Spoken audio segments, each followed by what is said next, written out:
Hello, friends. What's up? I hope your day is treating you kindly. Happy Friday to you all.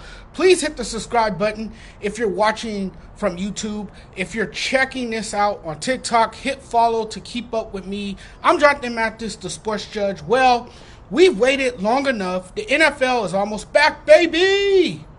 Are you ready for some football? I know I am. Football season is a busy time for me, trying to balance life and my love for chatting it up with the fan, the viewer. I want to go into the NFC West and give you guys my breakdown and predictions. I go Rams, Seahawks. I think the Rams are viewed pretty upper tier right now when looking at that division, but the Seahawks is not even a team I would discount. So you probably are safe picking the Los Angeles Rams to win the NFC West. I would say the NFC West is an interesting division. Age, youth, and experience, raw talent, going to be crazy. A lot of people on this planet love the 49ers more than the Rams or Seahawks this year, but I'm not one of them because the 49ers and their injuries, we start off the year wondering if they can be that same explosive 49ers team we've seen in recent years. The thing for me with the Niners is that they're old. I think just looking at the roster, it has holes. And now because of subtractions, and this is just my theory, but losing guys like Drew Greenlaw and Hufanga, two guys who played a huge role on defense, I think they wanted to keep them. That defensive unit looks a lot different. And all of a sudden, you lose some defensive key guys. Now, here's the thing, I think, and I may be on to something, I don't know. It seems like Robert Saleh coming in helps, no question about it. And when you get your former defensive coordinator back who left on good terms and has a pretty good track record as the DC, that can only mean good things for your team. But I just kind of get that feeling that with a defense that has undergone significant changes, it will potentially lead to a noticeable shift in their performance. So with that said, in the NFC West, I would probably move the 49ers out and the Rams in. This is not blasphemy. It's not that they're a bad team. It's that I don't think that defense is as fearsome or terrifying as it once was. It's no secret that this overhaul suggests a move towards a younger, more cost-effective, and potentially more versatile defense. You can't really get around it. You look at it last year, the offense took a step back. The creativity was lacking. The sequence of plays was lacking, and Shanahan's once feared attack was painfully predictable.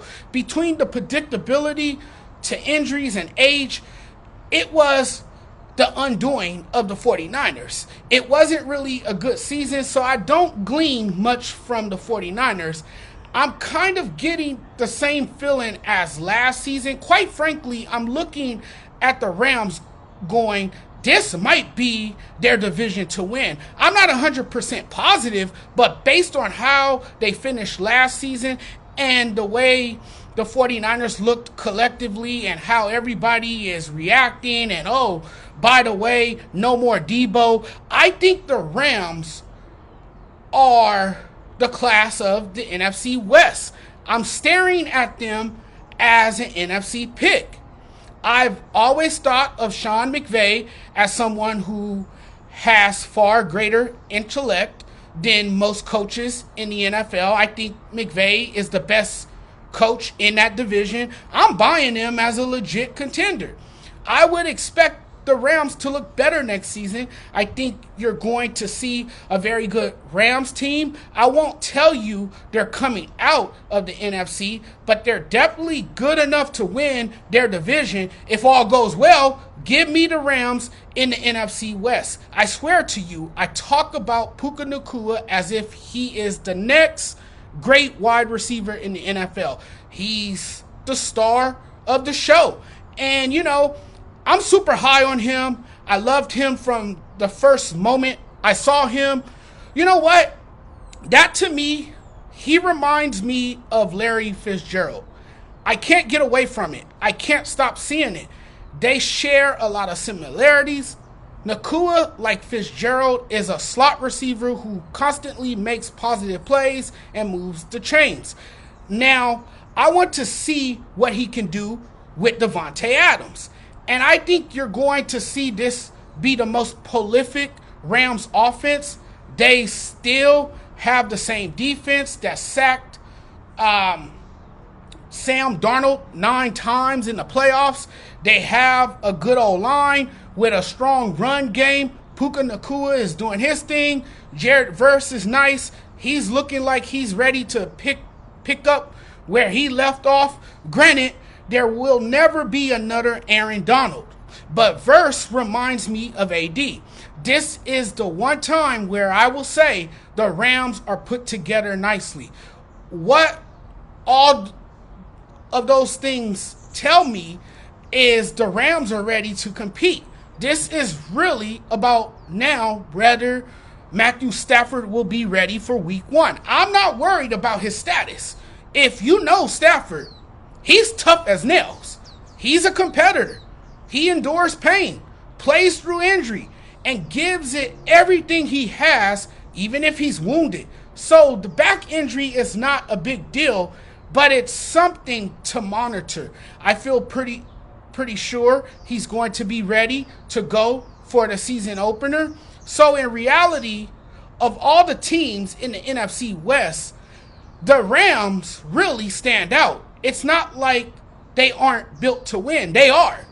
I will not be shocked if they win 10 games this season. It's a really good sign that they will be that team you don't want to face. I hear whispers about the Seattle Seahawks and the juggernaut of a defense they've built. It is expected and often assumed they'll win at least 10 games. I still don't think they're the best team in the NFC West, but they won 10 games last season with practically no offense, and now they actually have a competent offensive coordinator. How far can Sam Darnold take them? I want to see what he does. He had a breakout year last season in Minnesota. If there's merit to the thought that he's going to regress, I can't imagine that he can duplicate that success this season behind a weaker offensive line with lesser surrounding talent on his new team. I'm skeptical. If he takes care of the ball, makes a conscious effort to take fewer risks, and plays well enough, I'm 100% sure that the Seahawks will be better than a lot of people anticipate. There is a ton of positivity. The defense was definitely a big positive in last night's preseason game. We talked so much about how good this defense can be, and you can see it in the Seahawks preseason game. This defense looks like it's going to be a problem for a lot of NFL offenses. If you just look at the defense, if you look at the roster, the defensive line is stacked, elite cornerback room. That's terrifying. I have to believe they have the pieces for one of the best defenses in the NFL. And I'm going to tell you, if the Seahawks are very elite on that side of the ball, they can be a wild card team for sure. It really comes down to the quarterback play. Can Sam Darnold go out and play at an elite level in 2025? The big takeaway for me was the run game. was impressive last night. And behind the schematics of Mike McDonald, a defensive-minded head coach, and their new DC, and the multiple breakout players, I think they have transformed into one of the best.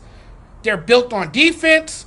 So for me, it was really a game where the Seahawks can get a pretty good idea of what these guys are about and see what they have.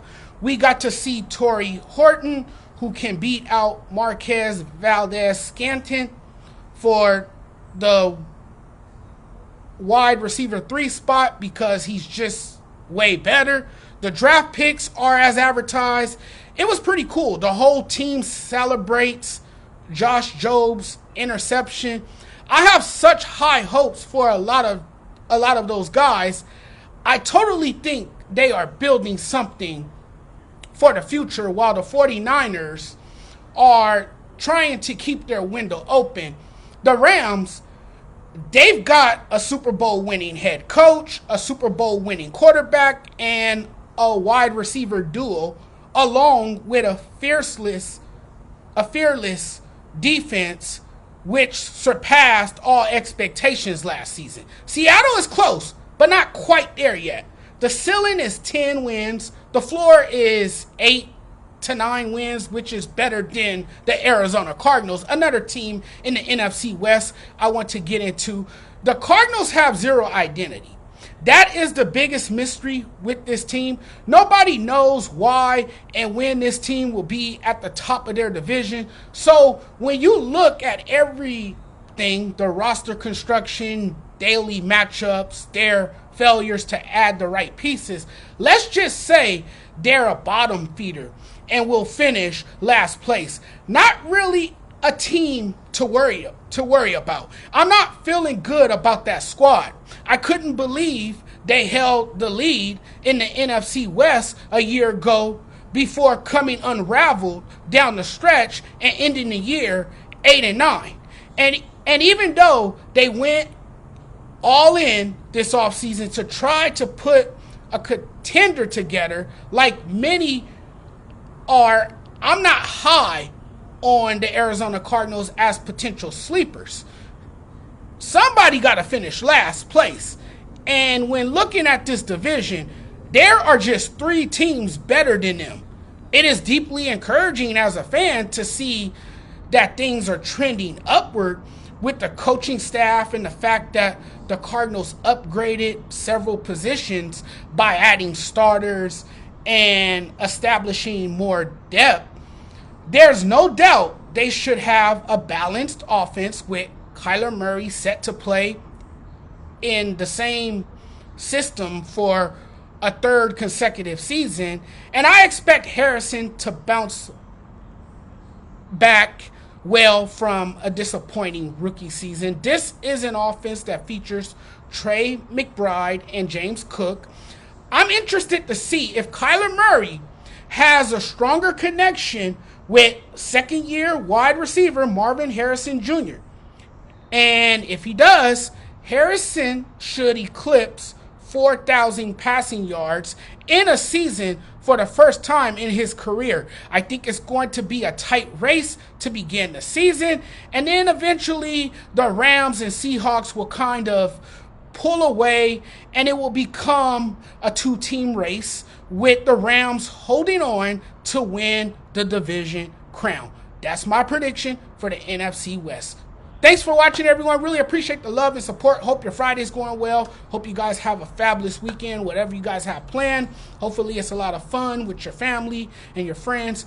But guys, I'm checking out of here now. I want to watch the Dodger game, so we'll talk again very soon. I just wanted to break down the NFC West, give you guys my predictions, and up next I'll be back to talk about the NFC East and give you guys my predictions and break that division down and tell you what I think. All right, everybody. Talk to you guys again soon. Thanks for watching. As always, you guys know where to find me. If you guys don't, please subscribe to the YouTube channel if you're watching this video from my YouTube channel. If you're watching this from TikTok, please follow me. Keep up with the Sports Judge If you like what you see, I really appreciate the love and support. I know there's a lot to choose from out there, but I thank you guys so much for making me a part of your day. Talk to you guys again soon. Have a good one, everyone.